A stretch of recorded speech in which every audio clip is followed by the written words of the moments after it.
birthday Alhaji Kazeem Authority Ọláàánúkan gbogbo kejì. Oníbàjẹ́ long life and prosperity Authority.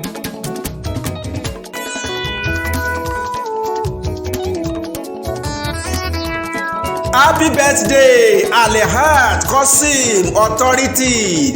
Ènìyàn tó tọ́jú wúrà ó yẹ kó jọlá, ẹni tó tọ́jú aṣọ ìbẹ̀rù òsínmúrú wọn bọ́yẹ́ bá dé. Bẹ́ni rere bá ń lé lọ́jọ́ orí, gbogbo ayé abẹ́ni rere kájọ́ re. Ayọ̀ àti ìdùnnú ò ní parẹ́ láyé, ire owó ire ọmọ nílé Authority tó gbára wọ̀. Alhaji Kazeem ọlọ́jọ́ bí abónire jó, abá onire yọ̀kíre ó kárí. Okú ayẹyẹ orí ká dún, ó ti yan oríire, ó yá máa ka ọjọ́ re.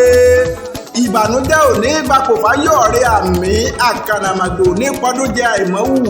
Ikú ò wá ní poyin kálérò musafara.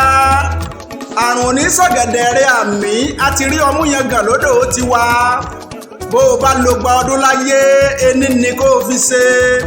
Kó o dàgbàdàgbà kó o rówó sáyé nínú ọlá ńlá nínú àlàáfíà. Bí o ṣe ń ṣe náà ni kí o máa ṣe. Authority ẹni oríṣà kó tó dá. Onínú mímọ́ aláníyàn mímọ́, gíwá ọmọ kàyéfì ọmọ, onínú funfun bí aha ẹmu, ẹlẹ́yinjú àánú, ọkùnrin ròǹdò bí ọmọ tuntun àgbéyẹ̀wò. Kò ṣeé farawé màláìkà lẹ́nu kàlù kì í ṣèyàn lásán o. Bó ṣoore fún pupa dúdú ò ní gbọ́, bó ṣoore fẹ́ni gíga kúkúrú ò ní mọ̀ sí. Àṣetì kì í bọ́jọ́ ẹnu kàlù ò ní ṣàṣetì ní tiẹ̀. Gbogbo tó o bá ń dáwọ́ lé a máa yọrí sí rere ni. Gíga gíga là á bọ́jọ́ ẹnu kàlù, ibi téńté ńlá àbóṣù.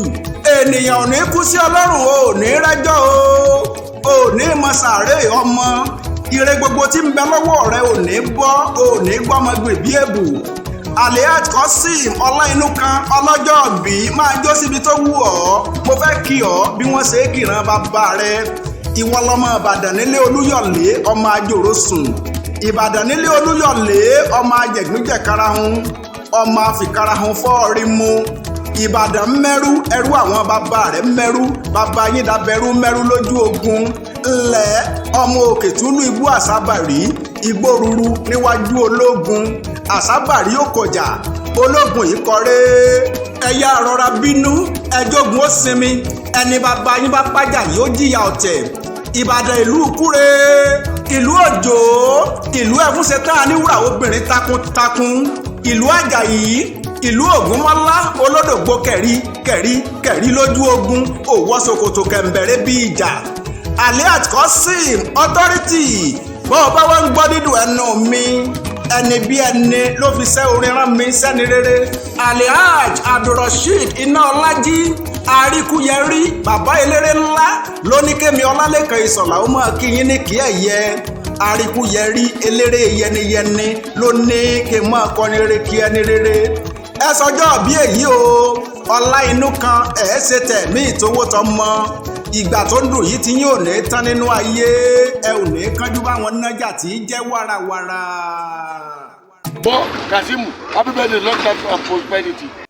Happy birthday Alhaji Kazeem Ọláàánúkan ẹnu kàlù.